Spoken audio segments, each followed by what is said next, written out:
Good evening, everyone, and welcome to the Amateur Radio General Class, session number 19. During our previous session, we discussed lightning protection, the National Electrical Code. We also discussed AWG and the fuses and breakers for the various current ratings. We discussed fuse and circuit breakers, also GFCI. We discussed power supply interlock switches. Then we talked about emergency generators, what is lead tin solder. Also, we talked about the extra class frequency privileges and general class frequency exclusions. And we dealt specifically with the 10-meter band and the 30-meter band. We also discussed the concept of primary and secondary users on a band. Then we went into antenna structures, beacon stations. We talked about one-way transmissions. We also discussed permissible and restricted communications. We discussed what is good engineering and good amateur practice. We also further explored PEP, or peak envelope power, transmitter power, and we closed the session theory with discussing bandwidth on the 60-meter band and USB. Of course, we would have also gone through the question pool review for all of the questions related to the theory that we would have covered.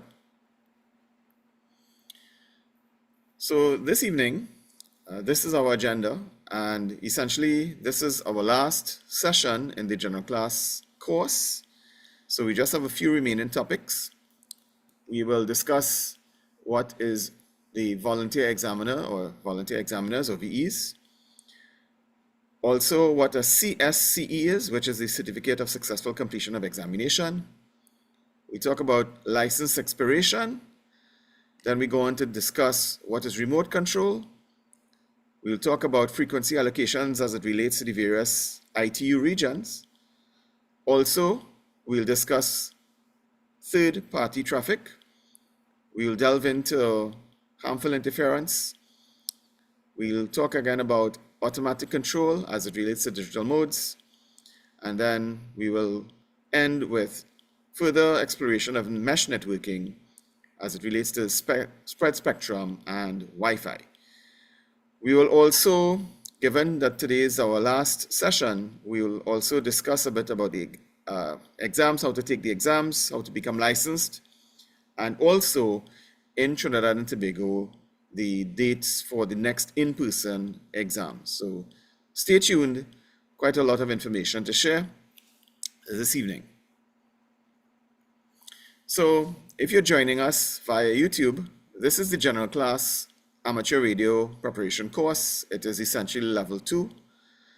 The general class is level 2. Level 1 would have been the technician class. So if you are just joining us, there is a previous level, and we have on your screen the links to the previous level course.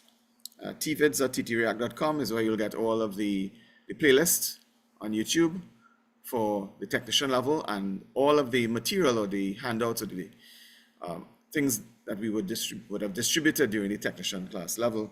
That's available to you to take the level 1 course. So feel free to share this information, anyone that would like to become an amateur radio operator. Okay. So this is our curriculum, our entire syllabus that we have been covering over the last 19 weeks or so. And you will notice that we have progressed quite well, and we are in the last topic, commission's rules, and we will complete this evening. So again, well done participants for staying the course. Really good progress, and we're just about to wrap up today. So a reminder, these are some of the links to take practice exams. These practice exams are taken from using the same question pool that will be used in the real exam. So when you take practice exams, the feedback that you get as you pass should give you that confidence that you're ready for the exam. So please consider taking these. You should have by now been taking them and probably passing quite a few. So that's how you know you're ready for the exam, taking practice tests. This is just a slide on Zello, a walkie-talkie app that's used by React, and the fact that we have nets or networks every Saturday at 9 p.m. and Mondays at 9 p.m. Atlantic Standard Time. All communicators are welcome to join.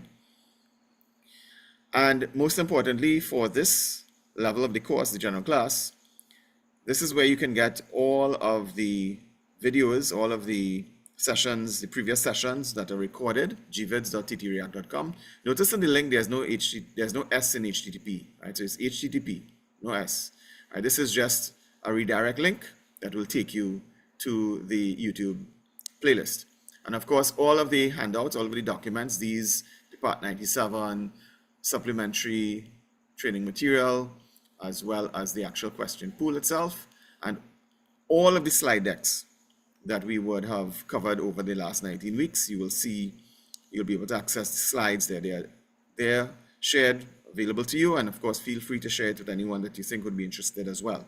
But it's there for you to utilize as you see fit. If you need to flip over, look it over again, or you can look over any of the sessions. Some participants, Friday evenings are not convenient for different reasons. So once the recordings have stuck, which they so far have pretty much all, you have access to look at any missed sessions, as well as to revise or review any of the sessions if it will be helpful to you. So please make good use of the recordings. All right, so the book that we have been using throughout the course, the No Nonsense General Class License Study Guide. But of course, there are several other good texts that's available. And these are highly recommended that you get your hands on these, either the PDF or the online version, the Kindle version, or maybe the actual book, depending on what works for you. Available at the author's websites as well as Amazon. Not required.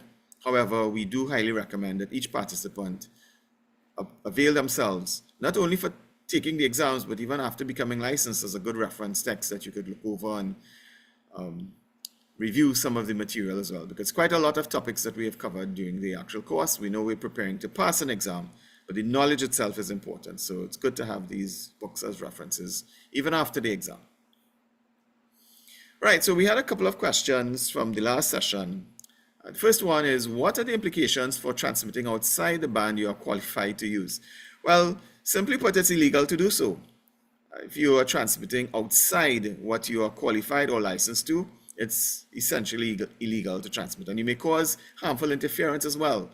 And throughout the course, we would have been discussing the importance of avoiding harmful interference. So you're not to, please don't do it.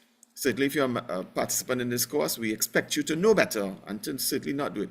Those who don't know better, well, but you do, we do, and therefore we are not to do so, right? So there are severe consequences to transmitting outside of the band that you're qualified to. So even if you're a licensed ham and you're a technician class licensee and you go on transmitting the segment that the general class has access, or the extra class, or even the advanced class, that is operating illegally. So we have a little write-up here. Feel free to take a look at it. Also, related question, what is meant by having or not having access to a specific band? Well, generally it means you cannot transmit. So if you're a technician licensee, you should not transmit. As we introduced in the last session, there are segments of each band allocated to the higher class licensees. So it just means that you should not transmit. Of course, you could listen once it's an amateur frequency. It's fine for you to listen. There are also bands that are not within the amateur radio band that some transceivers are able to monitor. And generally, it might be okay to monitor or listen, to receive perhaps. In some jurisdictions, it's not allowed also. So you have to be aware of your local regulations.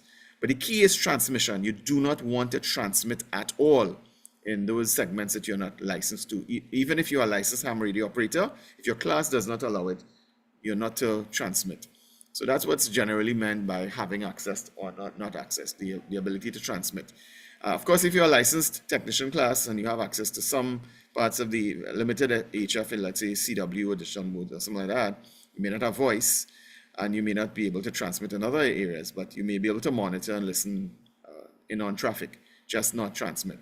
And certainly out of band, meaning outside of the amateur radio band, in some territories, it is not permitted to listen or eavesdrop, as they say, on other transmissions, right? So become familiar with your local laws and regulations and be guided accordingly, right? So you could read up this bit of information here as well that answers the question that was asked. So excellent question there. I think Wayne and David would have posed these questions during the last session. Right? Okay, so also during our last session, we had discussed that amateur radio operators generally can install within limits radio antenna structures, towers, poles, and so on to mount antennas. And that local authorities can regulate, but of course they're required to do so reasonably and be reasonably practicable in what they do. They need to provision or make provision for hams to operate. Of course, hams provide a valuable service, emergency communications. It's good to have amateur radio operators in each community, especially to assist in disasters and so on. So in recognition of the service that amateur radio operator gives. However, we had discussed in the last class that, HOAs, where there may be a legally signed document where you agree to not put up what people sometimes see as monstrosity structures, things that are not in keeping with what they have as an idea as aesthetically pleasing. Some people don't like amateur radio antenna. Some of them could be quite large, and we'll show a picture just now, the next slide, what that might look like. And some persons may not wish to have that in their neighborhood. However, fairly recently, there is in fact an act that is proposed in the US to essentially, notwithstanding HOA contracts, those contracts essentially, the homeowners association, if this is passed, then even HOAs will not be able to absolutely restrict amateur radio operators, even if they may want to put that in their contracts. So just thought we'll share that bit of information. There's hope. There's a light at the end of the tunnel. It's not the first time this has been tried in the US, but it seems as though this one is garnering good attention and traction.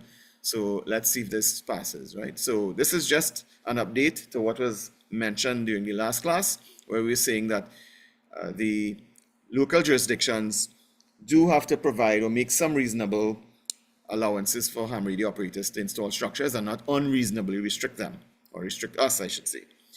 The exception we were giving was HOAs, homeowner associations, where those contracts will stipulate and specify that certain things are not to be installed, and a lot of restrictions. So you tend to find in HOAs, hams tend to use stealth antennas, in attics and so on, but they are not able to put something up outside, a pole, a mast, and so on.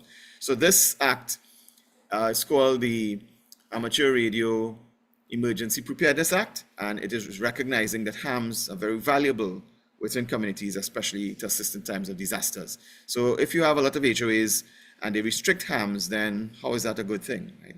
So it's all about being reasonable and allowing hams to be able to do what we do best, right? So just a bit of an update. So what are we about in this course? About becoming licensed hams, right? So this is the second level general class. So maybe many participants in the class are already technician class licensees. We already have fully licensed hams in the class that probably did training 20 years ago and participating. But some of us may not have a license at all. We may not have yet taken the technician or the general. So what we're aiming to do is to develop ourselves. We getting licensed, and then the next step would probably be to purchase equipment. In some places, it's permissible to purchase equipment even before you become licensed. Some places it's not. It's actually illegal to install and operate, right? So just be mindful of that. Be familiar with your particular territory. But we generally recommend get your license first, and then you can legally own and operate equipment. So this is a base station, or what we call a home or shack. You have your power supply, power radio, transceiver, maybe some accessories as well, such as antenna tuners, SWR meters, and then you may have some sort of external antenna if you're doing HF, or if you're doing VHF or UHF. You may have a tower like this, and you may have antenna structures like this. So this is an example of an amateur radio station, a base station, home station.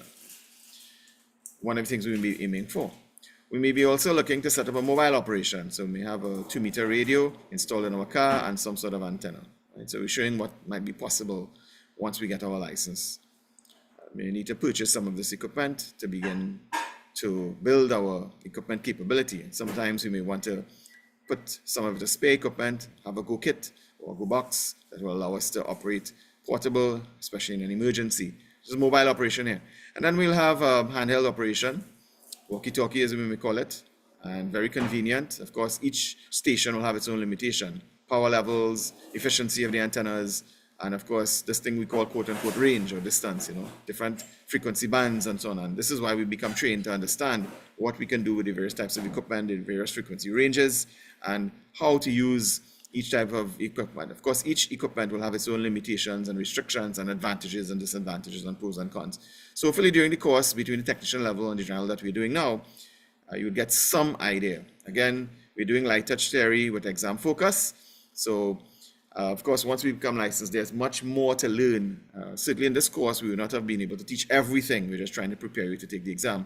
But hopefully we have made it real. We have provided enough information for those who may not have touched amateur equipment or seen it, I should say, before, to see what it looks like and what we're getting into. So, portable or your handheld operation, mobile, base station operation. Okay, so this is what we're aiming towards. All right, so let's get into some of the theory. And we don't have much to cover as far as the theory to go, just a few slides. All right, so let's go straight into it. So we are talking about VEs. What are VEs? VEs are volunteer examiners. And volunteer examiners are the ones that will supervise your amateur radio exam. So we have in-person exams. So on your screen here, this is an example of an in-person exam. These candidates are taking their tests. And of course, you have at least 3 volunteer examiners that need to be there to proctor or rather supervise the examination. So the persons who do that are called volunteer examiners. As a matter of fact, we highly encourage, once you become licensed, consider becoming a VE yourself. And we'll give quite a bit of information about the VE program and the various classes of licenses that when you get, what you can examine and how you can participate. So stick with us and we'll try to encourage you as well to become a volunteer examiner. So we're talking about VEs. And VEs are associated with what are called VECs or VEC. And a VEC is a volunteer examiner coordinator. And there are several of them. I think there are about 14 of them. The ARRL is one. You have W5YI group and so on, right? So the ARRL is one of the largest VECs, right? So we need to know that for the exam, that volunteer examiners are accredited by an organization referred to as a volunteer examiner coordinator or VEC. So VEs are the volunteer examiners and they are accredited by the VEC. As a matter of fact, you have to apply to a VEC to become a volunteer examiner. You fill out some forms, you take a little test. It's an open book test, by the way. You submit it, and then you are registered as a volunteer examiner. Of course, you need to be licensed as a ham radio operator first, and we'll get into that a little bit. But for the exam, we need to know that as a VE or as a volunteer examiner, you are accredited by an organization known as a VEC, Volunteer Examiner Coordinator. Right? All right. So if you are a non-US citizen, you can, in fact, be a volunteer examiner. Matter of fact, many of us in Trinidad and Tobago, we are not US citizens and we are VEs, right? We are volunteer examiners. But the criteria to be able to become a volunteer examiner is that you must have an FCC granted amateur radio license. In other words, you must be licensed in the US. As a matter of fact, these classes are to prepare you to take the FCC exams. So once you take and pass these exams, that certificate that you get, you will be eligible for a United States license. So this is the course that we're doing. So each and every person here that's becoming licensed can potentially become a volunteer examiner. So we'll talk about the various classes of licenses and what you can examine when you are a VE in a little bit. But for the exam, we need to know that the criteria that must be met for a non-US citizen, so for example, a Trinidad and Tobago citizen or someone in the Caribbean or elsewhere that you're not a US citizen, to be an accredited volunteer examiner or a VE, is that the person must hold an FCC granted amateur radio license of general class or above, right? So FCC, general class or above. So in other words, if you're a technician class, you will not be able to examine anyone, right? You might be able to maybe assist DVs, maybe usher or something like that. No one says you can't assist them, but to be a volunteer examiner, to participate as an examiner, to make up the count, and also to be able to assist in marking and so on, you need to hold a general class or above. But of course, you can assist in other logistics if you wish on your technician class, just that you won't be a VE. You'll just be maybe assisting the Vs, yeah? So please feel free. The volunteer examiners, they work really hard and they can do all of the help that they can get. Matter of fact, part of things, is sort of pay forward, right? When someone has assisted you, it kind of makes us obligated in a way to assist others, right? That's how the wheel works. So these VEs, maybe what you could do is honor them by becoming one yourself, right? So just lobbying for volunteerism here, right? So this is an exam question. Also, to be a VE, you need to be an adult 18 years, age of majority, 18 years and older, right? So 18 plus to become a VE, and that's an exam question. The minimum age that one must be to qualify as an accredited volunteer examiner is 18 years. All right. Okay. All right, let's see here. All right, so someone is saying they're not seeing the live stream. According to what I'm seeing here, the stream is running, so I do apologize. I'm not sure why the stream is not running. According to what I'm seeing here, it is saying streaming to YouTube. So I do apologize. I'm not sure why. Okay, nothing I could do about it at this time. So sorry about that. For those who like to use it on YouTube. All right. All right. I hope it's just that individual for some reason, right? Because that will mean the session will not be recorded, right? All right, we'll see. Okay, thanks Donald for bringing that to our attention. I do apologize. And also good evening there, Dish. All right, let's continue. Right, so 18 years and older to be a volunteer examiner. So all these, again, just a little tip. Remember, once we have bullet points in yellow, most times those are exam questions. So this is what we need to learn. These are the exam questions. All right. So we did say to become a VE, you need to be a general class licensee and above. So we have just done a little table here to show the three levels, technician, general, and extra. If you have such a license, what can you examine, right? So we notice here that as a technician, no, you cannot administer any exams. But as we said, that doesn't mean you cannot somehow assist the VEs, right? You could show up there, assist them. Otherwise, it's just that you will not be able to administer the exam. You will not count in the as a VE, right? But you can certainly assist, right? They can do it all the help that they can, right? And sometimes, persons as they park and they maybe usher them, welcome them, probably provide any additional information. So if you would like to volunteer, even as a non-licensed person, you can still assist. I'm sure they will be able to utilize your services as well, right? So always consider helping out the VEs. But to become an examiner and to be able to administer examinations, you need to be general class. So if you're a general class licensee, you can only administer for technician. If you become an extra class, which is the level above, level 3, level above this, then you will be able to administer exams for all of the levels. So if you're an extra class, you can exam for technician, general, and extra. So this is another incentive for becoming an extra class licensee. You will be able to be a VE that can examine all of the levels. Again, if you're a general class licensee, you can still become a VE, just that the restriction is that you will need to, you can only administer for technician class. So what that means is that, remember, well, we'll come to it in a little bit. You need to have 3. That's the next bullet point. You need to have 3 VEs to be able to administer. So if you have 3 general class VEs, they can only administer technician class exams. They cannot administer general, and they certainly cannot administer extra. If you have 2 extra class licensees and 1 general class, guess what? They cannot do the extra class, and neither can they do the general class exams or administer them. They will have to just do technician. So that's why extra class licensees really high in demand as far as V's go, because once you're an extra class, you can administer exams for all of the levels, right? So hopefully we have done enough to lobby for you to consider also going for the extra class as well. Some people say, well, I don't need the extra In Trinidad and Tobago, you wouldn't get any extra privileges. With the general class, you'll get full privileges when you do the FCC exam.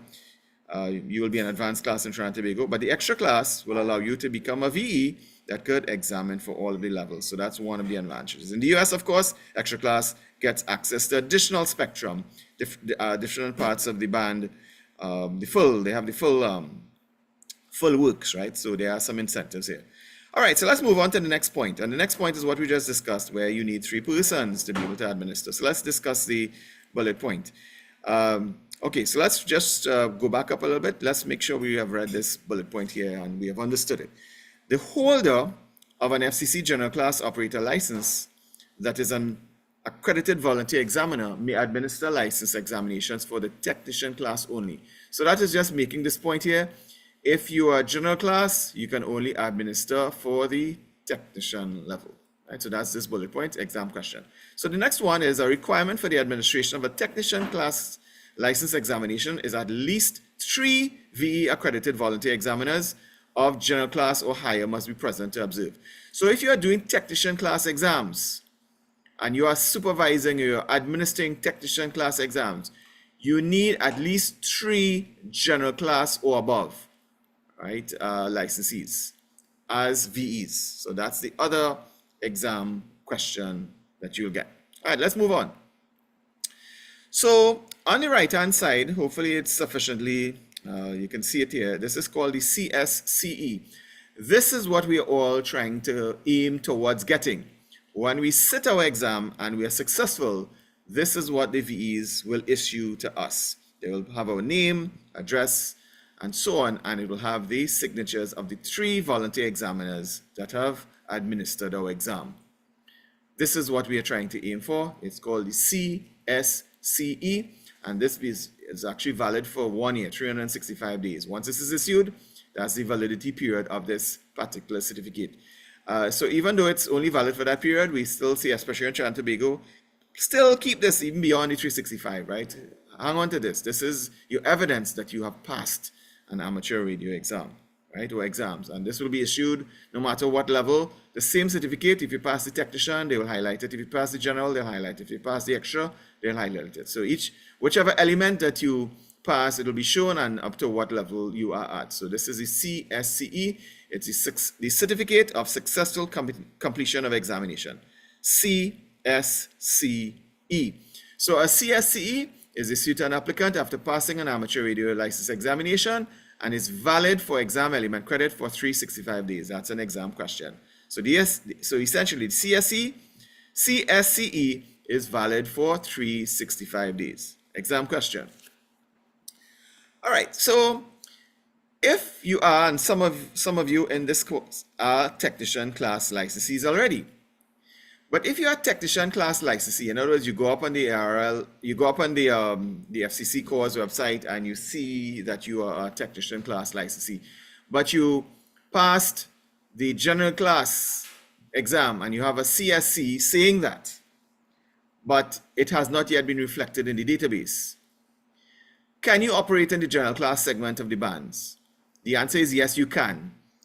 Once you have this unexpired certificate with you, even though you are a technician according to the database, once you have passed and you have the certificate, you can immediately start using the general class portion of the band as a technician class licensee. And we'll tell you what you need to do as well. There's a special identifier, a suffix that you need to use if you're doing that. But let's take one step at a time. This second bullet point is if you are a technician class operator, meaning you have a technician class license, and you have an unexpired CSCE for general class privileges. In other words, you have sat the general exam and you got this certificate saying that you have it. They are telling us that you may operate on any general class as well as the technician class band segment. You already have the technician class privileges by virtue of being a technician class operator. But they're saying that once you have the general class CSCE, it says that you are general on the CSCE, you can begin immediately to operate on the general class portion of the band. We'll come to what you need to do to identify. But the point is, you don't have to wait until that is reflected. Before, even though you pass for the technician, you have to wait until you get the license and so on to be able to operate, right? But if you're a technician, you already have a call sign. and you pass your general class, you can begin to use not only the technician segments of the band, you could start to use the general class segment, but you may not use the extra class or the advanced class, right?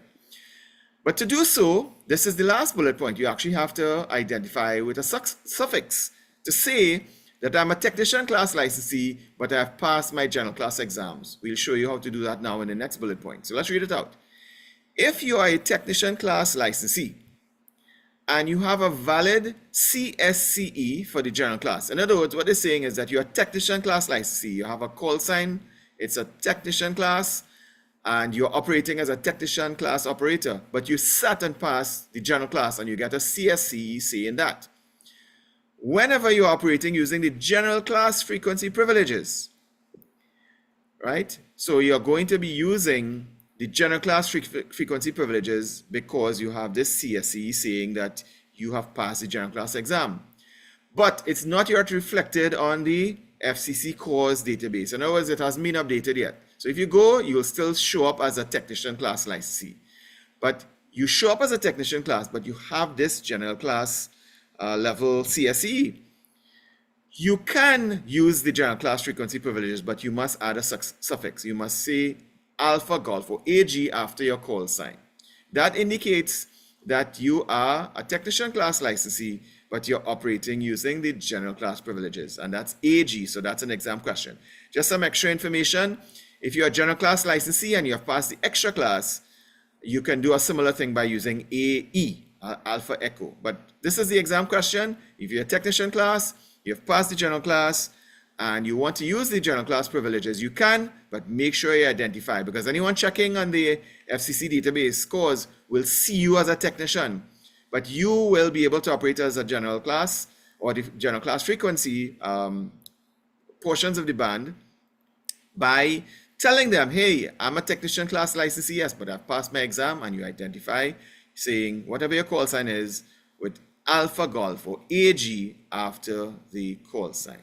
So folks, now is a good time to take a 2-minute break. We don't have much else to cover, just a few more slides, and then we'll go into talking about the exams, how to take the exams, as well as what the exam dates for the in-person exam is. So folks, let's take a 2-minute break, get up, take a little stretch, maybe have a bathroom break, have some water, and meet you back in a quick 2 minutes time.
Okay, Donald, I just checked and I'm seeing the stream live on YouTube.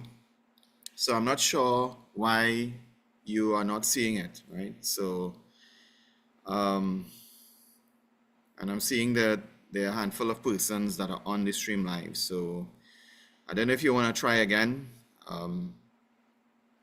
see if you can access the stream, right? But I do apologize if you're not able to see the stream, right? But I take it that you are okay with Zoom. All right. So folks, let's continue again. So welcome back. All right. So we're still talking about the CSCE. And the CSCE is the Certificate of Successful Completion of Examination. So this is what it looks like here, right? And this on the bottom right here is when you search for your call sign on the FCC website or course, you will find information about the licensee. Okay, so we need to know about license expiration. So in the US, when you get a license, it's normally valid for 10 years. And after that, you need to renew. However, if you do not renew or you fail to renew, there is a grace period that will allow you to renew without having to take the exam. And that grace period is 2 years. But again, we ask or suggest, please don't let your license expire. And, you know, just keep on top of it. Just know that you have a 10-year license. In Trinidad and Tobago as well, licenses are now valid for 10 years, just by the way. It used to be valid for 3 years. So in the US, the FCC system, it's a 10-year license validity period with a 2-year grace period should it expire. But please, as we said before, avoid that from happening. But should that happen to you, that after the 10-year period, you fail to go online and renew, and now there's a cost to renew, right? It used to be free before, but it's now $35, 35 US dollars, right? So you can just simply pay during the grace period and you can become in the good books or license once again. Or you could renew your license during that grace period. The thing about it though is just bear in mind that if your license expires, even if you are within your grace period, you cannot operate. That grace period only allows you to be able to renew without taking the exam. But that grace period does not allow you to somehow continue to operate. Remember, your license has expired. You cannot operate on an expired license. Now, the question is, what happens after the 2-year grace period? Again, the 2-year grace period after your license has expired is just to allow you to be able to renew by paying, applying and paying without having to redo exams. Okay. So let's deal with some exam questions in relation to license expiration. Right. So if, for example, your license has expired and you want to get back your ham license, how do you do that? Well, as long as your license hasn't been revoked, right, by the FCC, and there are reasons that your license could be revoked, right? If let's say you have a criminal record, they may revoke your license. So other things, if you're found in breach of something, they have the power to revoke your license. However, as long as your license has not been revoked, if it's expired, you can renew a license. All right, you can. But you have to be able to demonstrate that you had that license in the first place. Right? So that's the second bullet point here.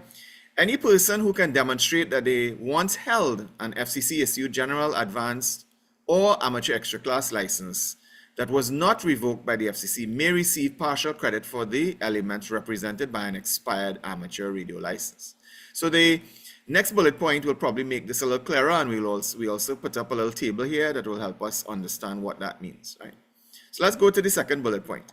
Now, if your license has expired, let's say you had a general class license and you allowed it to lapse. So after 10 years, you know, the license has expired, and then you let that 2-year period pass. That's a grace period. So you're now into year number 13, for example. So you have your license has expired and you have passed the grace period and you want to get back your general class license. What do you do? Well, as the regulation has it, all you need to do is, once you have had that license previously, and of course you have proof of it, all you need to do is to pass the technician class exam, or what is called element 2. And we have that little table here.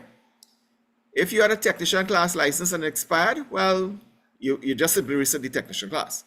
But if you had a general class or an advanced class and these expired and the grace period passed, that two additional years has passed, what you do is you sit element 2, right? And if it is that your extra class has expired, well, you sit element 2 as well, right? So the idea is that you're sitting element 2 no matter what class of license that you have to get back the class of license. So if you had an extra class, you sit the element 2. If you had a general class or advanced class, you sit the element 2. But you have to prove that you had whatever class of license before.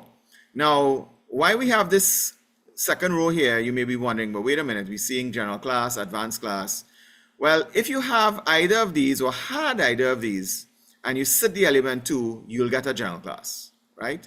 So unfortunately, people are thinking if you had an advanced class and you sit element 2, you can get the extra class. No, right? So there may be participants in the class who have advanced class licenses and maybe expired, and you're thinking, well, okay, I just need to sit element 2. So either which way, the point is that no matter what class of license that you have, whether it's technician class, general class, advanced class, or extra class, and any of them have expired, to get the equivalent license back, you just sit element 2. And again, element 2 is the technician class exam. So let's spend a little time again talking about that, because to some people that doesn't make any sense, right? It sounds odd as well. So let's go through. If you are a technician class licensee and your technician class license has expired and the grace period has passed, why we say the grace period has passed? Because if you're still within the grace period, all you do is pay and you're back to your license, right? But if your grace period has passed, so you're not only has your license expired, but you have let the grace period pass also, you need to sit the element 2 again, that's the technician class. And if you were a technician class licensee, well, you just become back a technician class licensee, right? However, if you are a general class licensee, and your license has expired, and the grace period has passed, all you do is sit element 2, which is the technician class, and you'll get back your general class license. But you have to prove that you had a general class license before, right? So prove that you had it before, and just sit the technician class license, and you'll get back your general class. If you are an advanced class, and you cannot sit an exam anymore to become an advanced class licensee. Just like the novice class, those are what you call grandfathered classes. Those were classes that were available many years ago, and they're still valid today for those who still have it, but you cannot now get that class of license, right? But it's still valid. So if you had an advanced class license and it expired, and the grace period also lapsed, all you do is sit element 2, prove that you had the advanced class license, and then you will get a general class license. Right? So no matter which license you had before, you're just required to sit element 2, and element 2 is the technician class, right? I know it's confusing, element 2 is technician class, element 3 is the general class, and element 4 actually is the extra class. Element 1, I believe, was what was called the Morse code element, right? So I know that could be a little bit confusing. All right, and then if you had an extra class license, it expired, and the grace period also passed. To get back your extra class, all you have to do is prove that you had an extra class before and sit the element 2, which is the technician class exam, and you'll get back your extra class. So hopefully that makes sense. Hopefully I haven't confused anyone, but let's get to the exam question. So we are just giving you a general case here so that you have a bigger picture as to what the pattern is. But there's an exam question. The requirement to obtain a new general class license after a previously held license has expired and the 2-year grace period has passed is that the applicant must show proof of the appropriate expired license grant and pass the current element 2 exam. This is the exam question, and hopefully this is consistent with what we have said about this table here, right? So no matter what license you have, you can get it back or the equivalent by simply sitting element 2, and element 2 is the technician class exam. So in other words, if you had an extra class and it expired and the grace period passed, you don't have to now go and do back an extra class exam. All you do is a technician class exam and you get back your extra class. Again, to some that doesn't make sense, but that is what pertains, right? So hopefully that helps. All right, so we're just going to flip through a couple slides. You would have seen these slides before, but just because we're going to be talking about remote control just now, I just want us to remind ourselves, what is a station? This is your shack where you will have your radio, your transceiver, and then the person that will be talking on the radio or controlling the computer will be control operator, right? And where that happens is called the control point. So this is your station. But that person who is the control operator that's working the radio or doing the communication, who has a license themselves, may not be the station licensee. They may not be the owner of the station, right? So just a bit of a reminder, a refresher. Now, the control operator is that person who has a license that is operating the radio, right? And they will be at the control point. And of course, they have different types. You have local control, you have remote control, and there's automatic control, right? So just a refresher for what we're about to discuss. I won't go through these slides in detail, but they're here for you to review. And of course, a control operator, that's the person who is responsible for the transmission. And if the control operator is different to the station licensee also has some responsibility as well. So again, just a bit of revision. So the control point is important. So you can have local control. This is where the operator is right at the radio, probably talking into it or using a computer interface to the radio.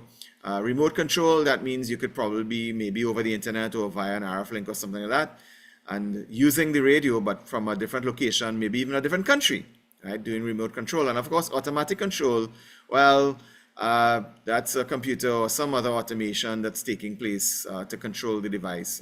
In other words, automatic control. Right.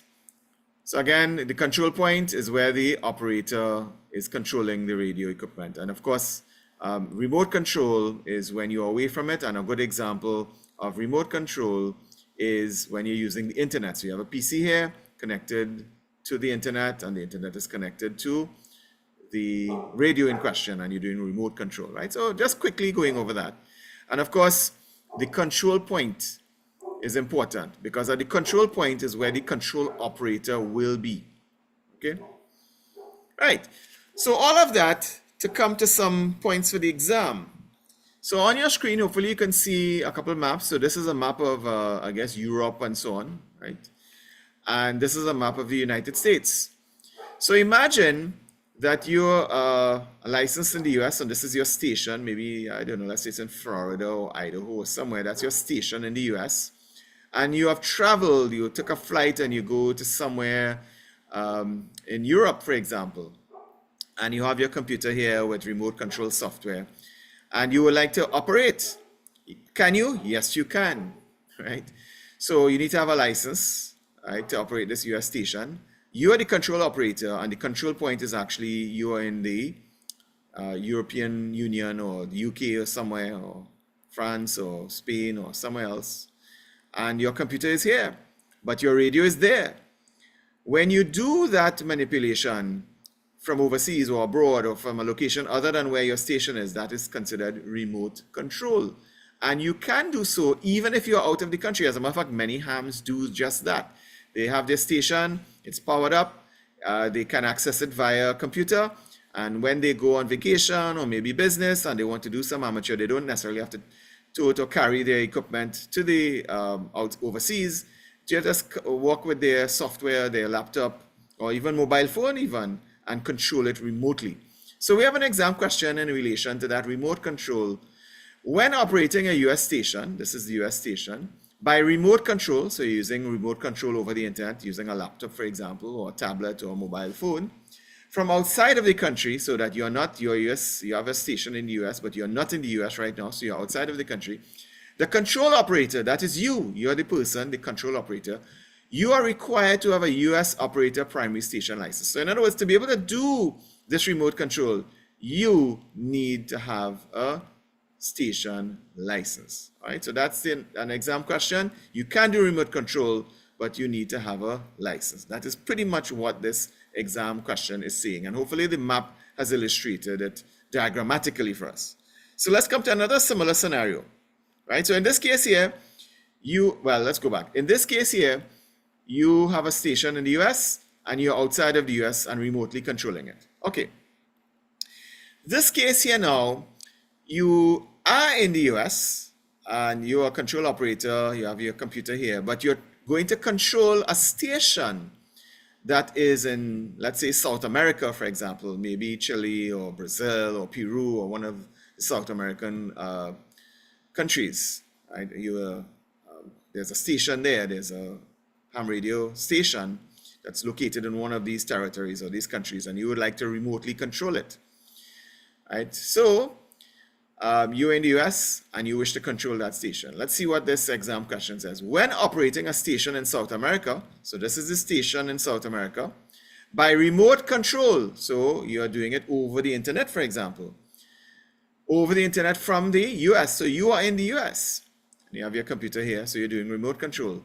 The regulations that apply are only those of the remote station's country. So in other words, the regulations that you use are the regulations for the country that the station is located in, not where you are. And that's why a lot of hams will, travel abroad and use a computer and do remote control. But just remember, when you're doing that, the rules and regulations that you're abiding by, because the station is located in the country, you just happen to be remotely controlling it over the internet or something like that, right? So the rules that apply are where the station is located. And there's a station here, this radio inside of a shack or building or house or something like that in the country concerned. So hopefully this diagram represents this bullet point here, exam question.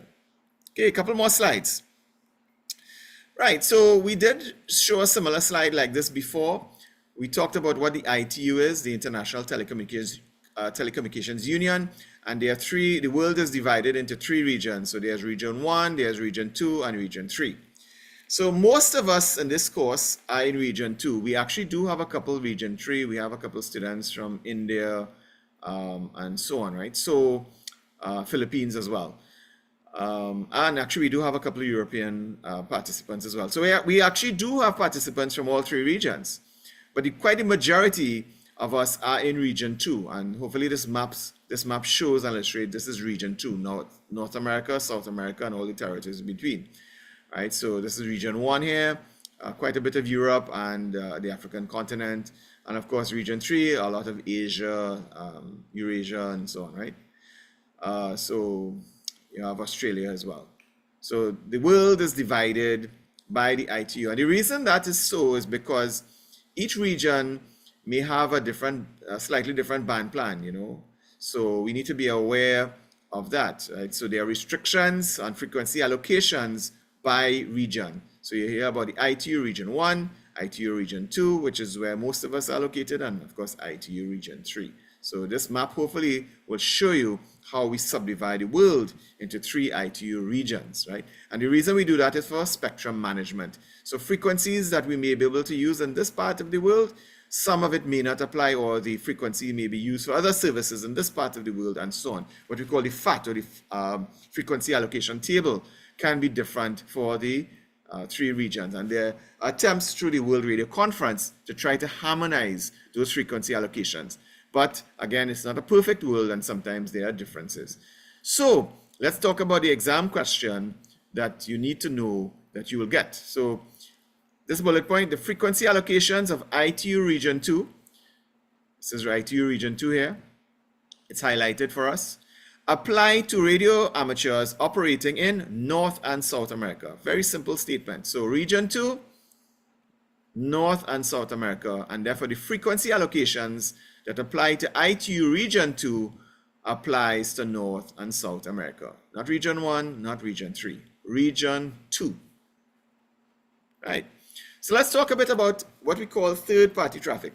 Now, third-party traffic is when someone who is a ham that is passing a message from a person who is not a ham. right?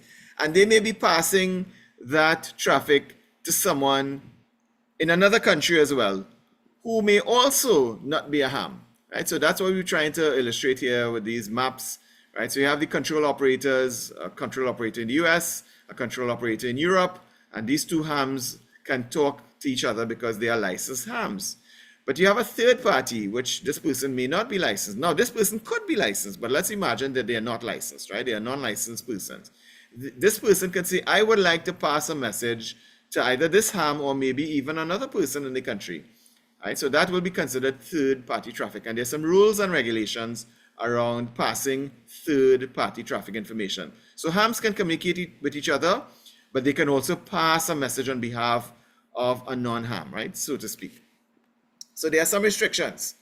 So the first one is that for you to be able to send a message for a third party, those messages must meet a certain criteria. The criteria is that the message must be related to amateur radio, or it must be messages of a personal nature or personal characteristic, or it must be messages such as health and welfare, traffic, and emergencies or disasters.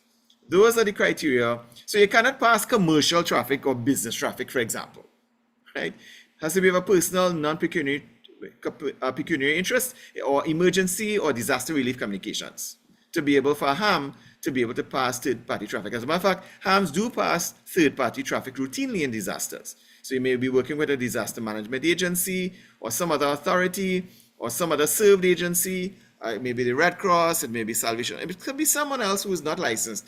And those third-party messages can be passed legally, right? But it must meet the criteria. So let's deal with that bullet point. The restrictions on messages sent to a third party in a country with which there is a third-party agreement is that they must relate to amateur radio or remarks of personal character or messages relating to emergencies or disaster relief. That's what we just discussed. Now, there's another restriction that we need to be aware of.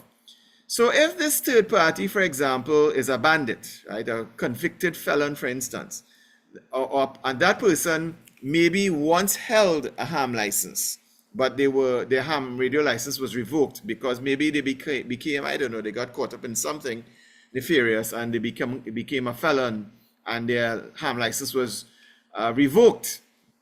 That actually disqualifies a person from being a third party in passing third party messages. So as a ham, you need to know that if this person has a revoked license, you cannot pass messages on their behalf being third party, right? That's again, interesting that they will put that into the exam, but let's just read it out and take it on face value, right? So if the third party's amateur license has been revoked and it's not reinstated, this would disqualify a third party from participating in sending a message via an amateur station.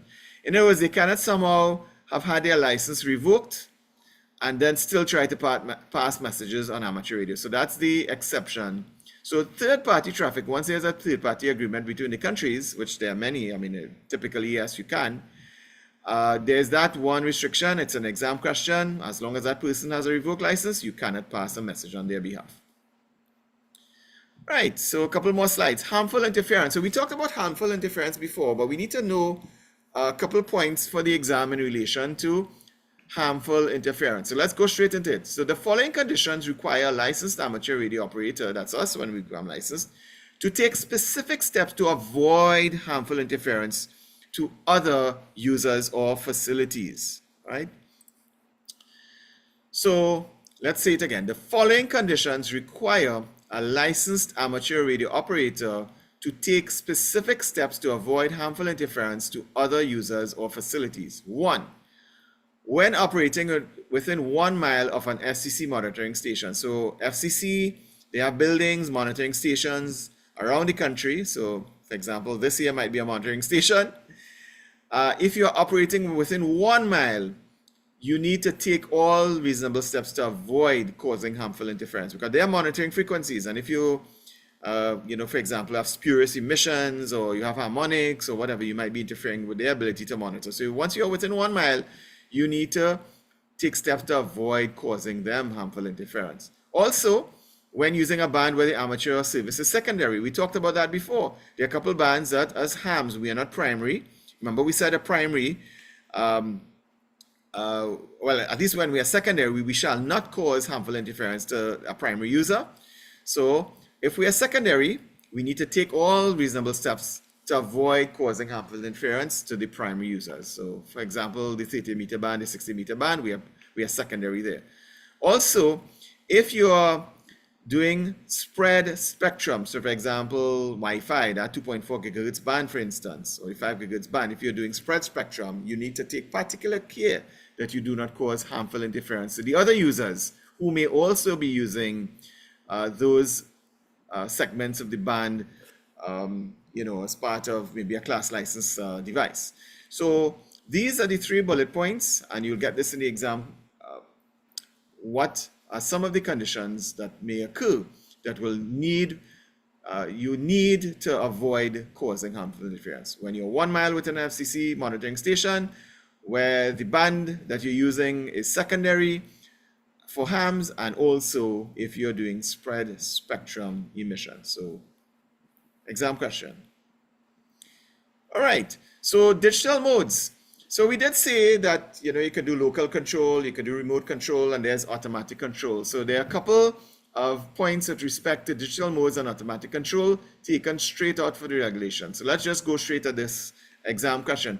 The bands that are permitted in which automatically controlled stations transmitting RTTY, RTTY, or data emissions, right? Data again as opposed to voice, may communicate with other automatically controlled digital stations anywhere in the 6 meter or shorter wavelength. So again, we replicated this here to show you what shorter wavelength means. 6 meters or shorter, that's here.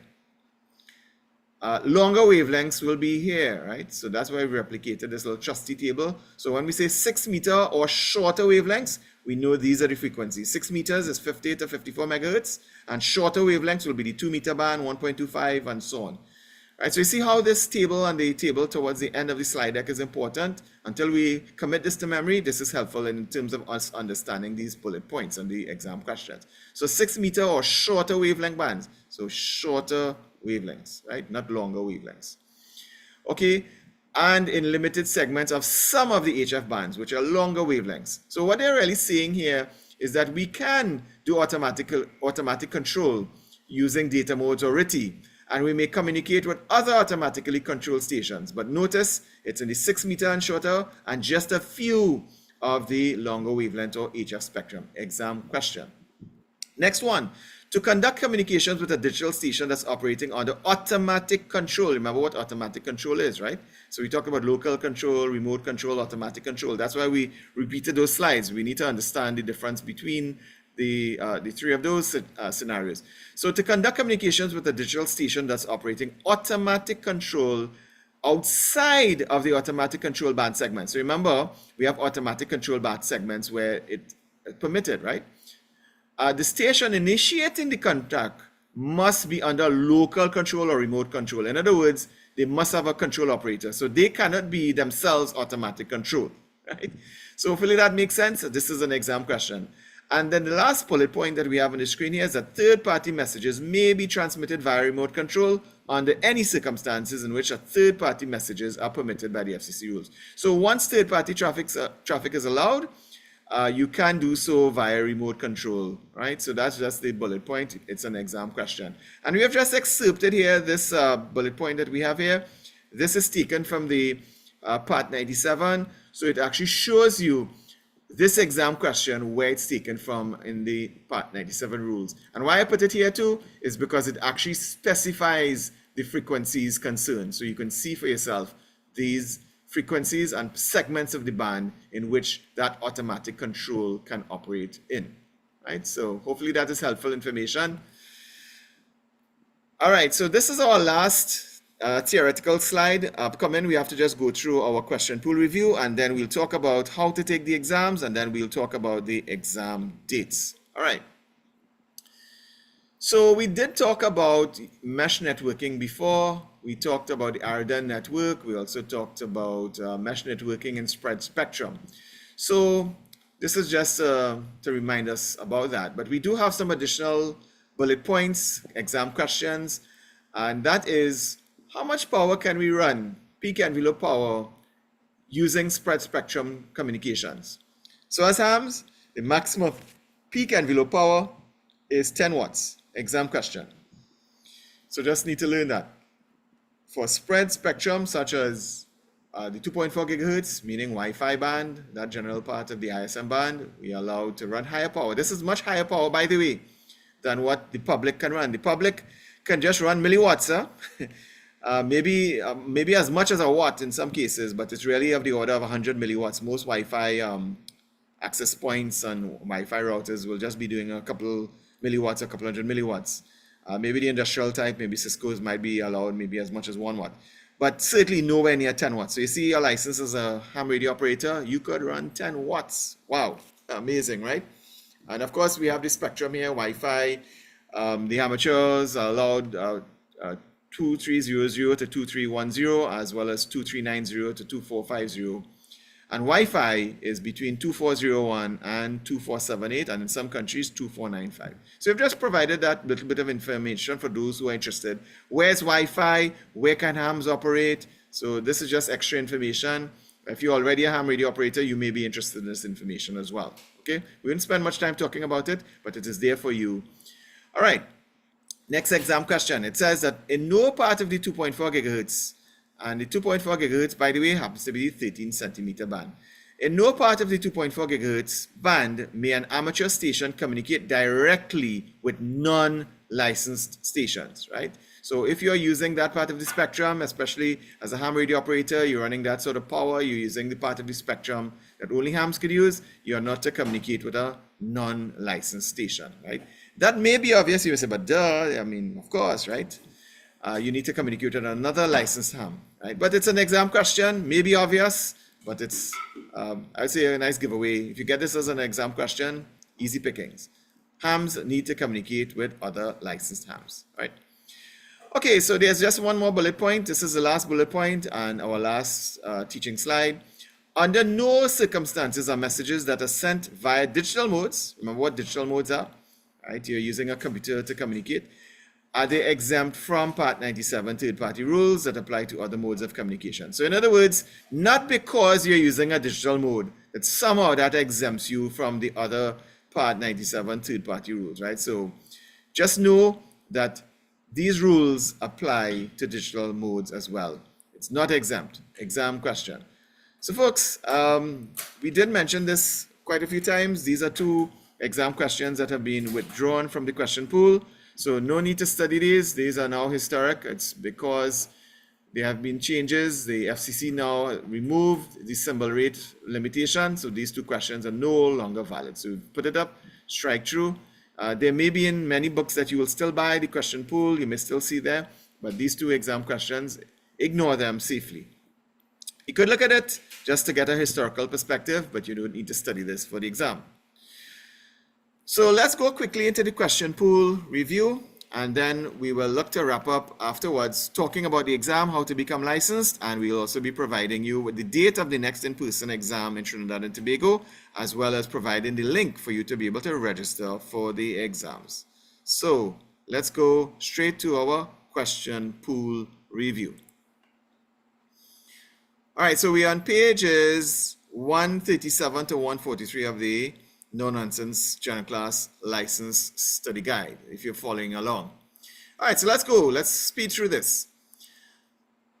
Volunteer examiners are accredited by what organization? So we said VEs are accredited by VECs, so a Volunteer Examiner Coordinator. Next question. Which of the following criteria must be met for a non-US citizen to be accredited, to be an accredited volunteer examiner, right? What's the criteria?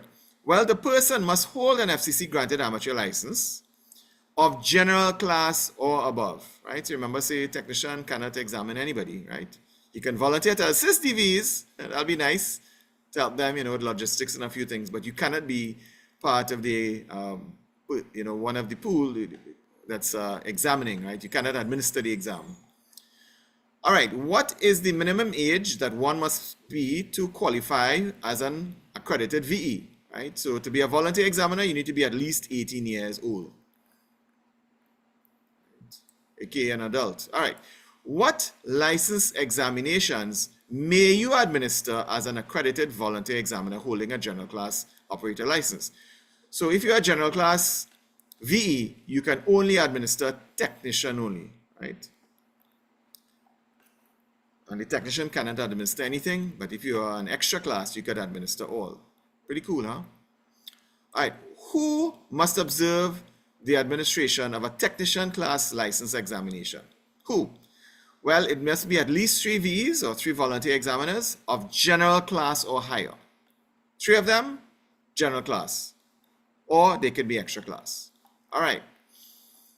How long is a CSCE? How long is a Certificate of Successful Completion of Examination? CSCE valid for exam element credit? Well, 365 days. Pretty much a year. All right. So, next question in the question pool. On which of the following band segments may you operate if you are a technician class operator and have an unexpired Certificate of Successful Completion of Examination, CSE, for general class privileges? Let's dissect this question. What they're telling us here is you are a technician class operator. So normally you will just be able to use a technician class portion of the band. But you have an unexpired CSCE for general class. So in other words, you have passed the general class exam. Well, you can operate not only on the technician class band segment, but because you have the general class, you can also operate on the general class segment, right? You have the general class CSE and you are permitted. But you also have to use your call sign AG, right? Which is the next question. You have to appendage. You have to have it as a suffix to your call sign. Until an upgrade to a general class is shown in the FCC database, what or when must a technician license C identify with AG after their call sign? So let's say I was a technician class. Let's say what was my tech KK4 CKS. If I got my general class, I'll have to say KK4 CKS stroke AG or Alpha Golf. That's how I'll identify. So I think I saw a question in the Q&A, Arthur, so I hope that helps. Yes, you have that as the suffix, so you're quite right. Yes, after your call sign. So excellent question there, Arthur. All right. Okay, Donnell, I see you're seeing that you're getting the YouTube stream. Okay, again, apologies. I'm not sure what happened. Glad you're able to access it. All right. In Trinidad and Tobago, Trisha, no, please do not purchase equipment before you become licensed, right? We do not recommend that at all, right? According to Telecom Act, it's illegal to install and operate. So don't go there, right? We do not recommend it. In the US, it's a bit different, but in Trinidad and Tobago, we do not recommend it at all. Get your license and then purchase your equipment, all right? Lundy, yes, it's good for 10 years. So the certificate is just to allow you to apply for a license, right? So that's why it's just valid for a year, right? So once you get your license, and that's why we say don't let your license expire. Now in Trinidad and Tobago, we say keep that certificate, right? Because you may need to prove at some point in time that you had a license or you rather had passed an exam, right? So once you get that certificate, next step, get your license and don't let it expire. Excellent question there, Lundy. Right. So Adesh, we are offering a certificate of completion or participation rather, for participating in this course, and each person will get an email with the link to apply for that certificate of participation, right? So we did offer it. Once you participate in this class and you require it, we'll provide a link for you to, how you want your names to be spelled in the certificate, and we will provide that electronically for each participant. So excellent question. Did I cover all of the questions? Yes. All right, great. Okay, thanks for the questions there. Trisha, Donald, Arthur, Lundy, and Adesh. Okay, great. Yes. Yeah, so sure. I mean, we'll be asking you to, so Adesh, we'll be asking you to certify that you have in fact, we understand that not everybody could have, for religious reasons and so on, attend the live classes. So we're asking on the honor system, I mean, be honest about it. Once you have attended 75% of it, just certify and testify that. I mean, we have the logs for persons who have attended via Zoom, but, if you watch YouTube, we will not really be able to know. So we will not disadvantage you. Just be honest about it. We ask persons look at it and then apply. I mean, at the end of the day, it's really just a certificate of participation. What you're really aiming for, the real certificate is the CSCE, and then finally your license exam, right? But we're offering as an incentive a nice little electronic PDF certificate of participation. Excellent question. Thanks a lot there, Adish. All right, let's continue. All right. Again, we're trying to deal with the questions live one time because this is the last session. So we will not have a follow-up session to where we'll do the Q&A, right? So we know we're going a little over time, but we're trying to cover everyone and make sure that we address all issues. Yeah, okay. All right, so again, until an upgrade to a general class is shown in the FCC database, when must a technician class licensee identify with the AG after the call sign? And that is whenever you are using the general class frequency privileges. If you're still just using the technician, you do not have to say AG. But as long as you go into the general class segment of the band, as again you asked there earlier, I think who was it? Let's see, yeah, Arthur, right? Yes, you will identify as Alpha Golf or AG after your call sign, right? As a suffix. Excellent.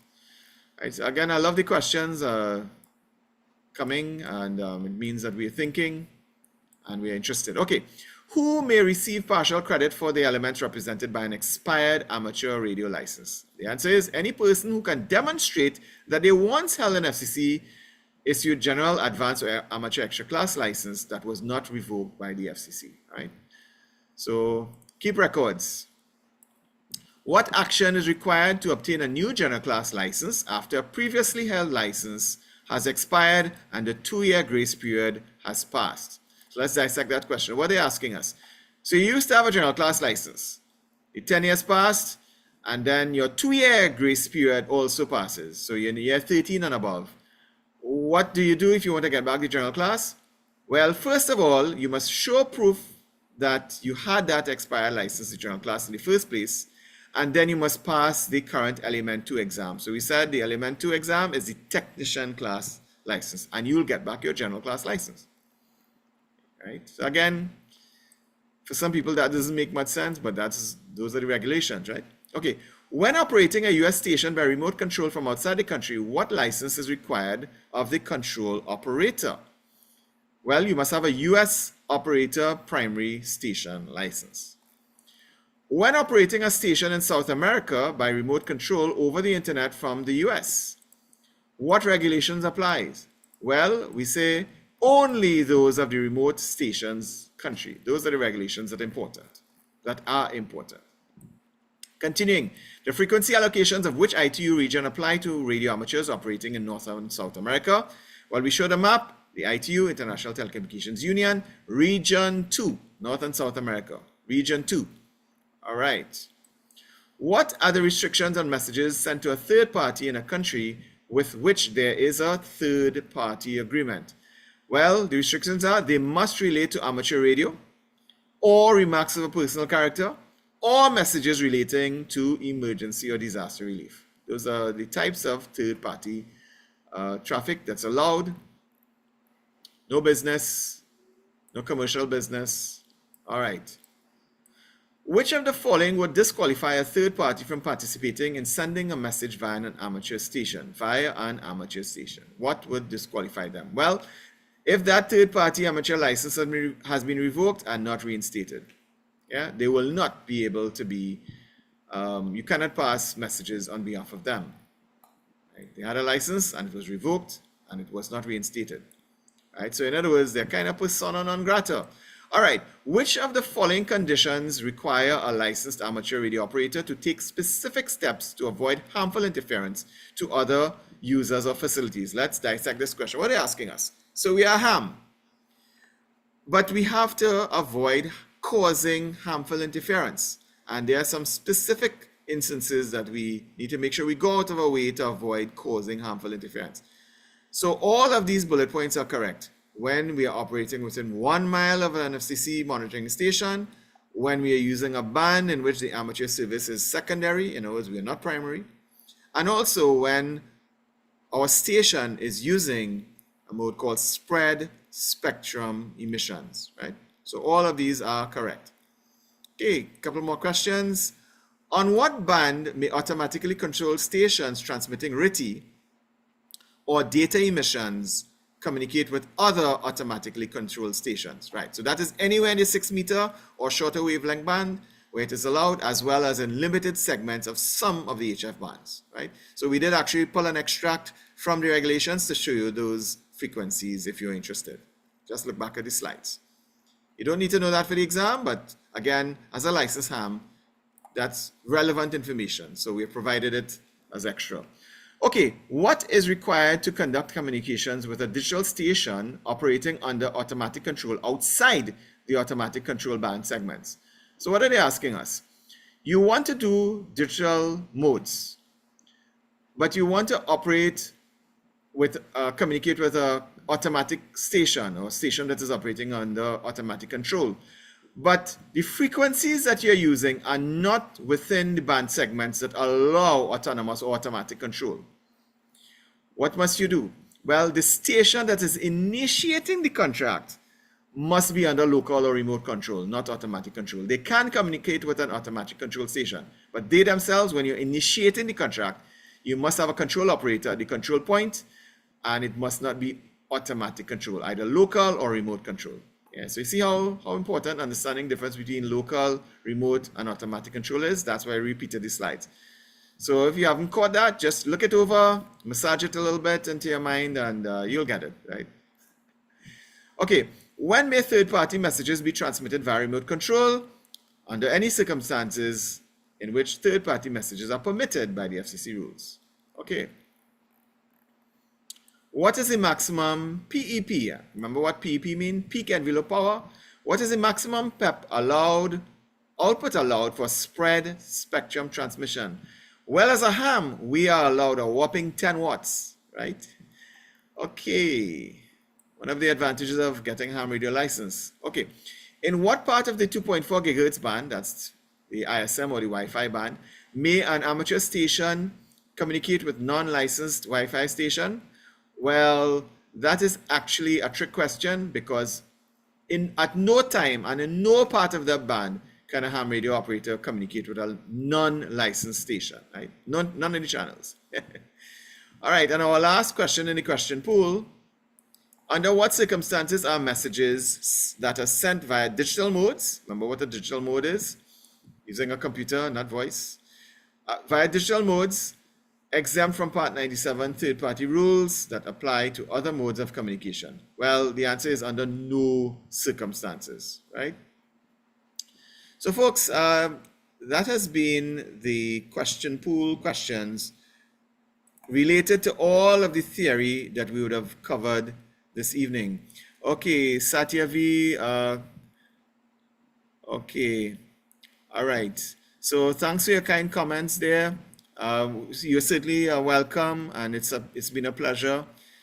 Again, thank you so much. Really, really kind comments, Satyavi. It means a lot, right? It really is. It's great to get that kind of feedback. You're certainly welcome. Glad you enjoyed it. Right. So Satyavi is asking, once we pass the exam, how do we go about importing or purchasing equipment in Trinidad and Tobago? Well, what you do with your license, you can apply to get what you call a non-objection letter from the Telecommunications Authority. So you have to fill out a form to apply, and they will grant you a letter once it meets the parameters that are allowed. You will get that letter, and you can purchase afterwards. So we say get that letter first, get that non-objection letter. Long ago, you used to actually get a different kind of communication before, but now it's really a letter of non-objection to import. And that is what you will give to your Skybox or your broker, or if you are bringing it into the country yourself and you're going through the red line. That letter is what will allow you to clear the piece of equipment with customs, right? So there's a form online at the TAT website that you fill out to obtain that letter of non-objection.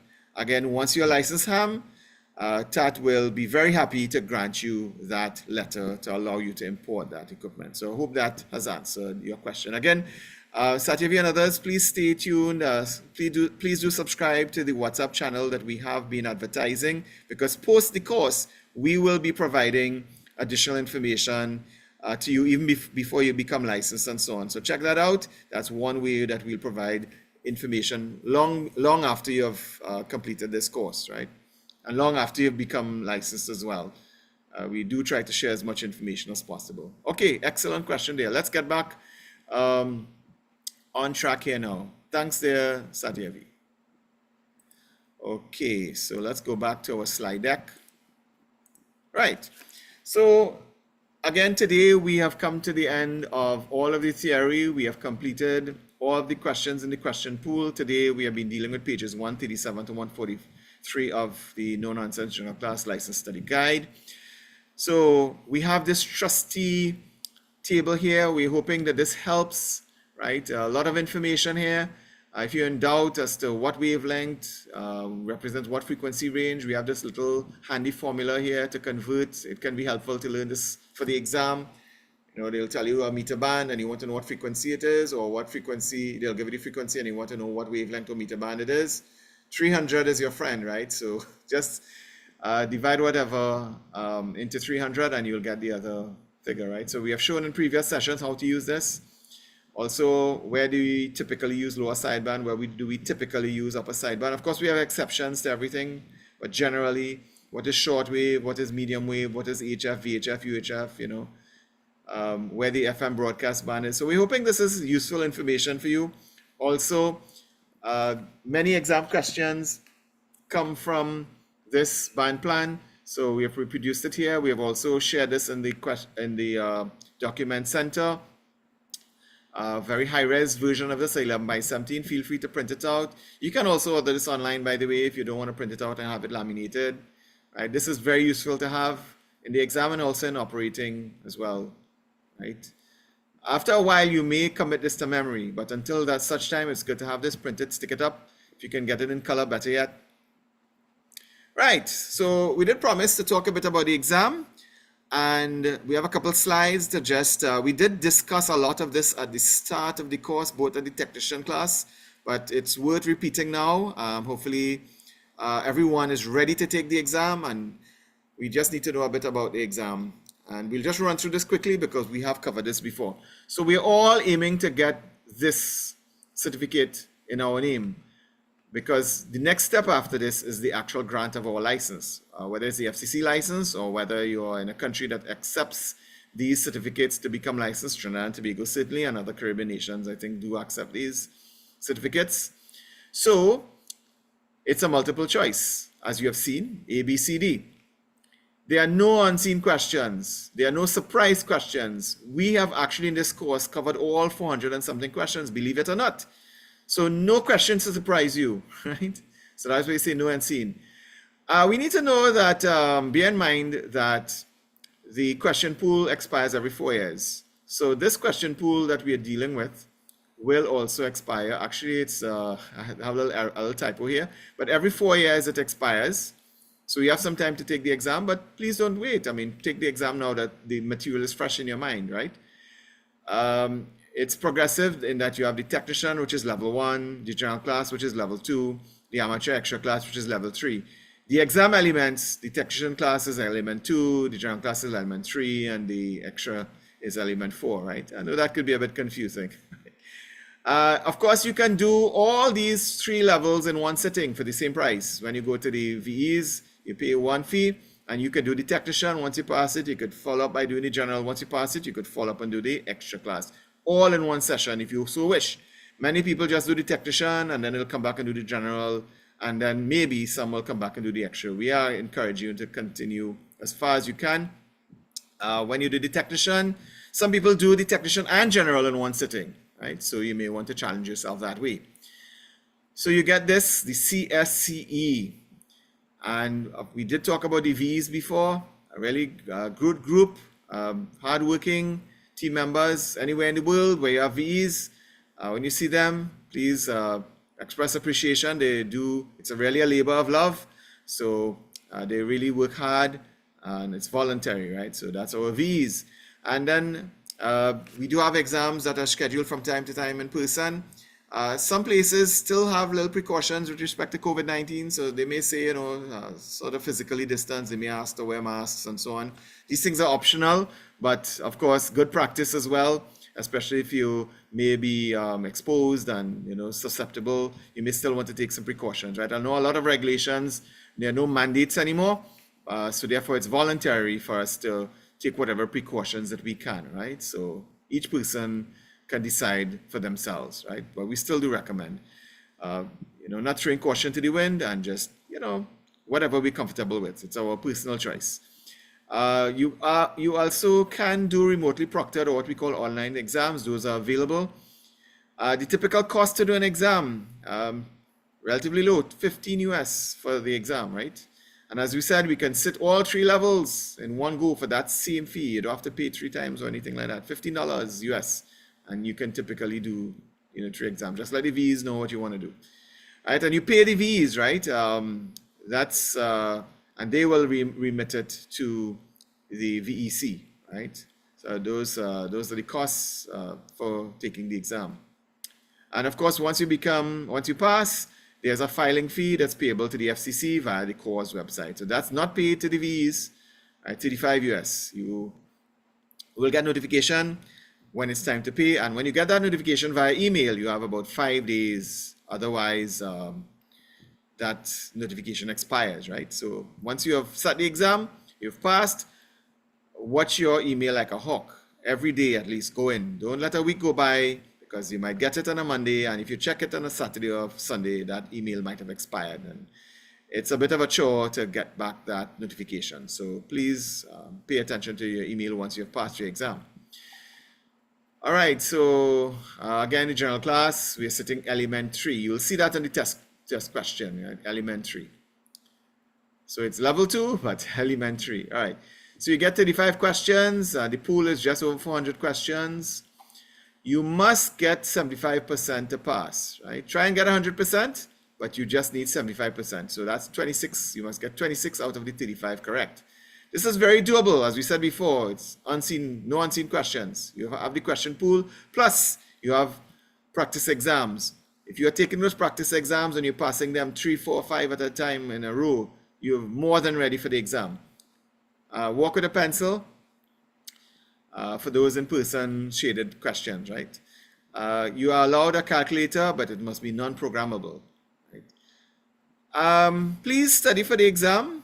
We have people who have advanced degrees and they say, well, yeah, we know all of this stuff already, man. We have done more than that. And then they will go to the exam and find that some of the questions relating to regulations are not necessarily obvious, right? So please do study for the exam, and you will get through.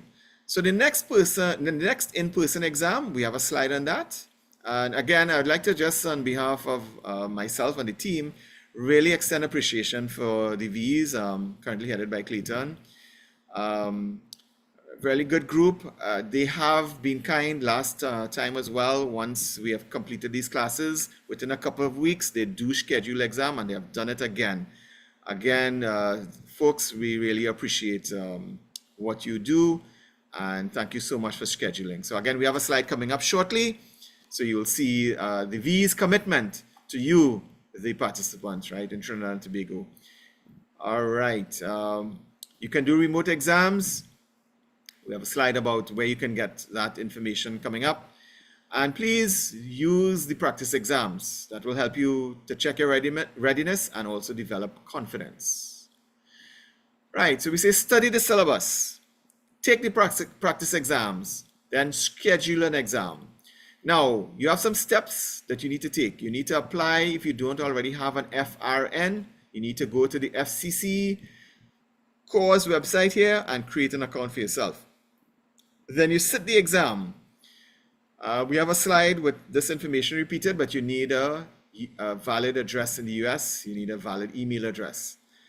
A family member or friend will work once they give you permission, and also what we call a skybox address will also work. It just needs to be a US address. Also, once you sit that exam and you pass, you'll get your CSCE. Then the VEs will file on your behalf to the VEC, and the VEC will file to the FCC, and they will send you an email. You will get that 10-year license once you pay the $35 US. All right. Please look out for the email as mentioned. You have 5 days once you get that email to respond and pay for your license. In Trinidad and Tobago, you go on to the Telecommunications Authority of Trinidad and Tobago, that's TAT's website, and you can fill out the application form for an amateur radio license. It's a $20 application fee. You can also pay that online. You can also go into them if you prefer. And your license, even though it's a 10-year license, it's $100 per year. You could pay that annually, or you can pay all up front, up to you. Now, once you apply in Trinidad and Tobago, it can take up to 3 months, give or take, to get your license. In the US, that usually is within a few days, right? So it's a lot faster. Other countries, we are unable to provide any details, so it varies. So persons who are in different countries, feel free to let us know, and we will provide that information to participants. Let me know, who do you apply to, how long it takes, what's the steps, what are the forms, is it a website, is it a manual form, do you have to go in, share that information, and we will pass it on. Right, so drumroll, I think what everyone has been waiting for. When is the next upcoming in-person exam in Trinidad and Tobago? All right, so Dana Marie, yes, for this course, we are offering a certificate of participation.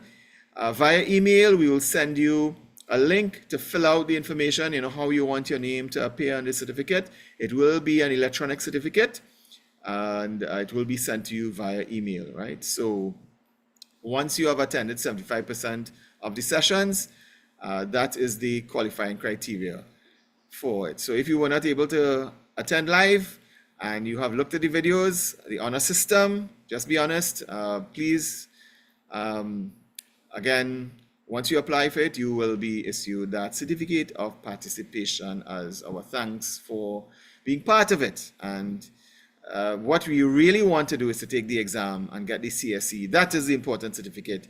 And then your actual license, right? That is what you would want to have as a result of this. But yes, thanks for the question there, Dina Marie. All right. So the VEs, the volunteer examiners in Trinidad and Tobago, have scheduled the next in-person exam for Saturday, the 20th of April, 2024. The exam starts at 9 a.m. You could probably arrive just a little before that. And the venue is the TAT office, which is the Telecommunications Authority of Trinidad and Tobago. That's in Barataria, number 5 8th Avenue Extension off 12th Street, Barataria. So there's parking. All right. You need to register to do the exam, right? So there's a link. There's this first link is the long link, but we have a short link in case you're not able to type all of this or you're not able to click on the link. We have just provided a redirect link for you, but this first link on your screen is the form to register for the exam. So 2 things. If you intend to do the exam locally on this date, register before the 16th. So the exam is on the 20th, but you have until the 16th, that's a Tuesday, to fill out this form. You will be letting the V's know to expect you, and they will make sure that there's sufficient space, they have sufficient material. Last session was actually pretty large number, a pretty big turnout, right? They were able to accommodate. So please register. There are 2 links here, right? So this is the actual link to the form, and just for, if it will be helpful, we just did a redirect link here in case you don't want to type out or having difficulty clicking on this. It's just no S in the HTTP in this one. It's http:// right, / exams.ttreact.com, and this will redirect you to this form. Again, if you need this short link. Otherwise, click on this, use this. It will take you to the registration form. And please, on that form, there are instructions. I've copied it on the next slide, but please read very carefully the instructions. Doing so can avoid disappointments, right? Take the time, please. It's a very short read. Read the instructions. If in doubt, communicate with the volunteer examiners and ask any questions. It will help avoid disappointments, right?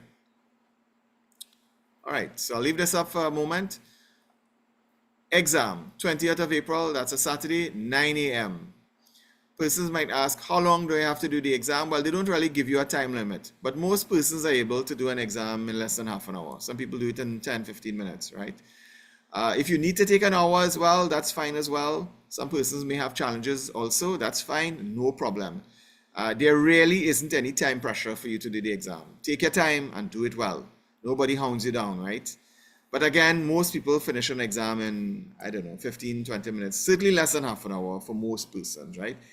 Right. But if you need more time, the VEs are very accommodating. So get there for just to be a little before 9. There's parking, and also you'll be able to do the exam. Right. Good. So hopefully that's enough time. This is the link if you need a short link. All right. So this information on this slide is actually taken from the registration form that the volunteer examiners, so I've just put it here for your convenience, right? So they tell you about registering for the FRN. That is important. You cannot and should not go to the exam without this FRN number. You will not be able to do the exam, right? That's one of the disappointments. Persons who don't read it, they register and then they go and they ask for the FRN number, and they sometimes, oh shucks, I don't have it, and they go away disappointed, right? Make sure you walk with that US mailing address, have it on a piece of paper. I mean, it's good to have it on your phone as well, but just go analog for a moment and just write it down so that you have it at hand. Also, make sure your email address works. You don't want to have a mailbox that's full, right? So, matter of fact, that's a challenge we have had with a few participants in the course. Mailbox full, and you're not getting the updates, right? So we know the challenge, right? The struggle is real. So please, when you know you've sat the exam, clear your mailbox at least for the next week or so, right? Don't get it filled up, because the email from the FCC may bounce and you lose that opportunity. So do all that you can. I mean, there are ways to have it resent, but you'll be inconveniencing yourself, you'll be inconveniencing the VEs, and it takes extra time, and there's a bit of frustration inside of there as well. So to avoid all of that, keep your mailbox as clear as possible, at least for that week, so it doesn't become filled, right? Okay. All right, so these are all the other bits that you need to know.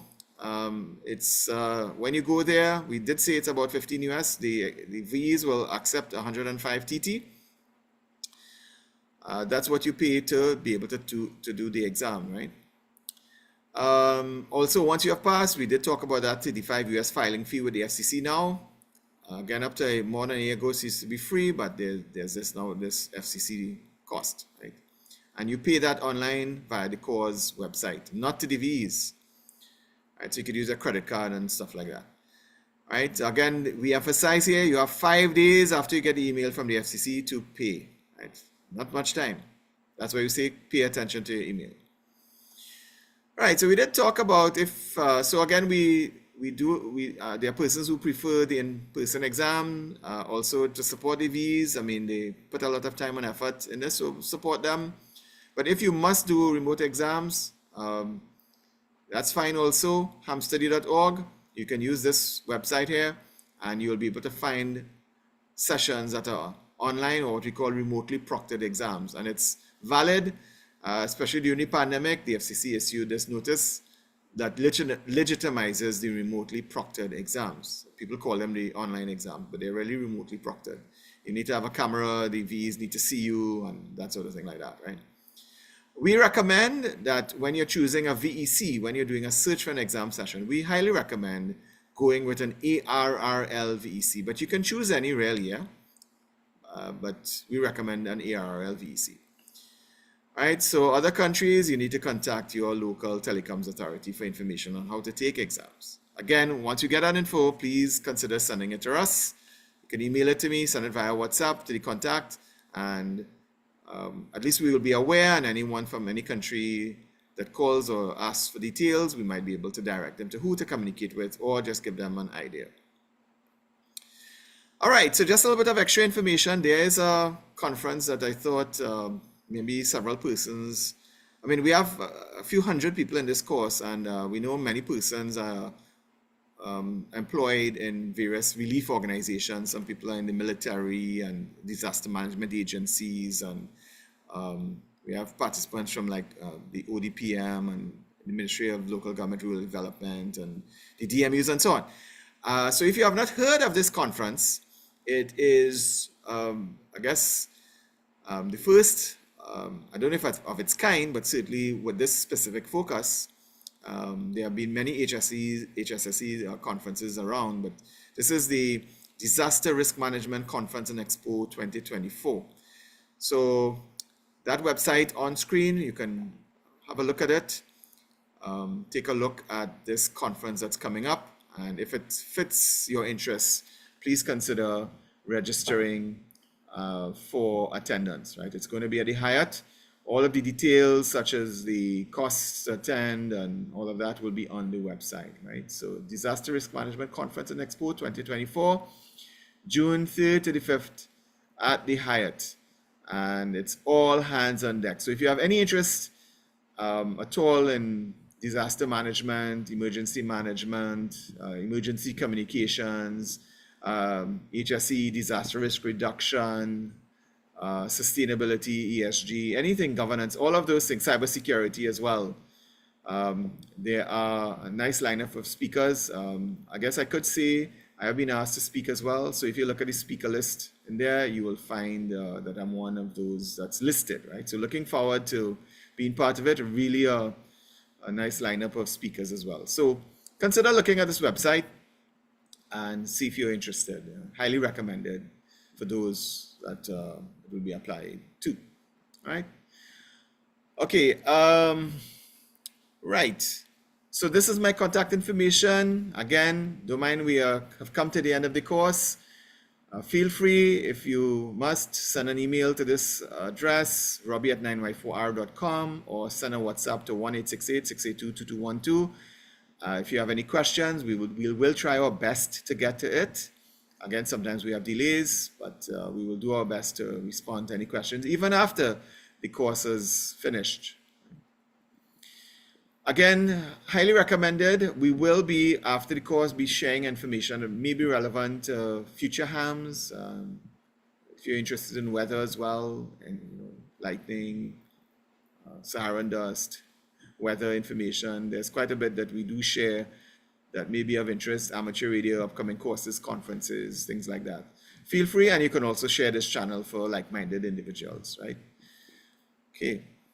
So folks, we have essentially come to the end of the course, the general class amateur radio preparation course. We have taken a light touch theory with exam focus, and we have seen, oh, wow, quite a lot of feedback here. So Trisha is asking, okay, thanks Beverly for your kind feedback. Really appreciate you being in the course as well. Yes, thanks so much, Beverly. Trisha, so there are usually 3 to 4 exam sessions per year. Again, it varies. It really depends on the demand, and the VEs will schedule accordingly, right? So typically 3, sometimes 4 per year. Right? We're unable to say after April when next. But again, if you need to take an exam, you have the option to do the remotely proctored exam online at any time. There are many exams scheduled per day around the world, right? So you don't necessarily have to wait. I mean, we do recommend supporting the Vs, right? And then you get the chance to meet the Vs as well, in person. But if you cannot wait, or then you can do remote. All right. Yes, we will be submitting further information via the WhatsApp group there, Bernard, right? So stay tuned on the WhatsApp channel and also via email. We'll also be sending the link to apply for the certificate as well. So even though we have come to the end of the course, we will continue to communicate with further information to participants. And anyone that's needing anything, feel free to email or WhatsApp. Yes, so once you have an FRN, that's it. It's your FRN for life. So you don't need to apply for a new FRN. If you have a technician class license and you have an FRN, you don't need to obtain a new one, right? That's your FRN, right? Yes, feel free to change the address also when you go and register for the exam. Just update it. You can also update it using your FRN on the course website. You can update your address there. Matter of fact, highly recommended that you do, because you don't want an email to bounce and you don't want a postal mail to bounce. because your license can be revoked or suspended. Huh? Yeah, so it's important to maintain, update your records online. Excellent question there, Tashvin. Right. Thanks a lot there, Adish. All right, so David, it's a progressive exam. So if you have not taken the technician, you need to do technician, and then you can do the general, right? Thanks a lot again there, Adish. So David, no, another David. So we have a few Davids, right? So David, you need to, it's a progressive exam, right? You need to do the technician, and then you will do the general, right? So progressive. So study for the technician, come prepared to do technician, and attempt the general one time. Even if you think you're not ready, it's not going to cost you anything extra. You're paying one fee, no harm in it, right? Attempt it, right? Sure, no problem there, Bernard. You're welcome. All right. So folks, it has been an honor to be your instructor for these classes. I've thoroughly enjoyed it. I mean, your participation and questions and feedback has been a source of encouragement. I mean, just the number of registration has also been an encouragement. These recordings, feel free to share it with anyone. All the material that we have shared with you, feel free. There are no restrictions really. You can share it and someone can, take the course on demand via YouTube, and then they can schedule their exams and become a licensed ham, right? So the information is publicly available. All right. So David, so when you schedule the exam, you can take all three. Normally the VEs, they tend to all be extra class. I think all are. So they can examine technician, general, and extra. You just let them know what you want to do. So you'll hardly have a session where, at least the in-person exams in Toronto Big, you'll hardly have a session where you could only do the technician exam, right? So you can take all levels there, right? You can take the technician. So you come prepared, you can take any exam. But again, note that the exams are progressive. So if you already have the technician class, you can do the general. And once you've done the general, you can attempt the extra as well. No harm in that. Even if you think you have not prepared for it, they will offer you and ask you, do you want to take it? And it's not going to cost you anything other than a little extra time. Take it, right? You might be surprised, right? Especially if you have a background, and you could get through, right? So excellent questions there.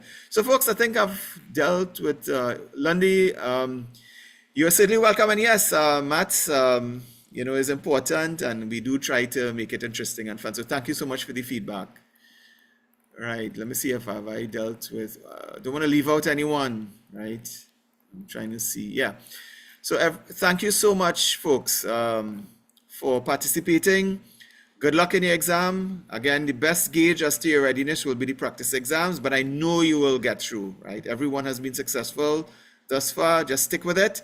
Just study and prepare, and I know you will get through, right? So looking forward, I will myself try to be at the exam session, maybe have the opportunity to meet up with you in person. God's willing, hopefully I'll be able to be there and we could at least meet face to face. It'll be great to meet up with some of the participants in person. So folks, keep in touch. I think that's about the size of it. Be safe. Take good care. We will send email messages out and also via WhatsApp about applying for the certificate of participation and any additional information. If we have not communicated with you, please feel free to send a communication email or WhatsApp with any question and we'll do our best to respond. So do have a good night, everyone. Be safe and take good care.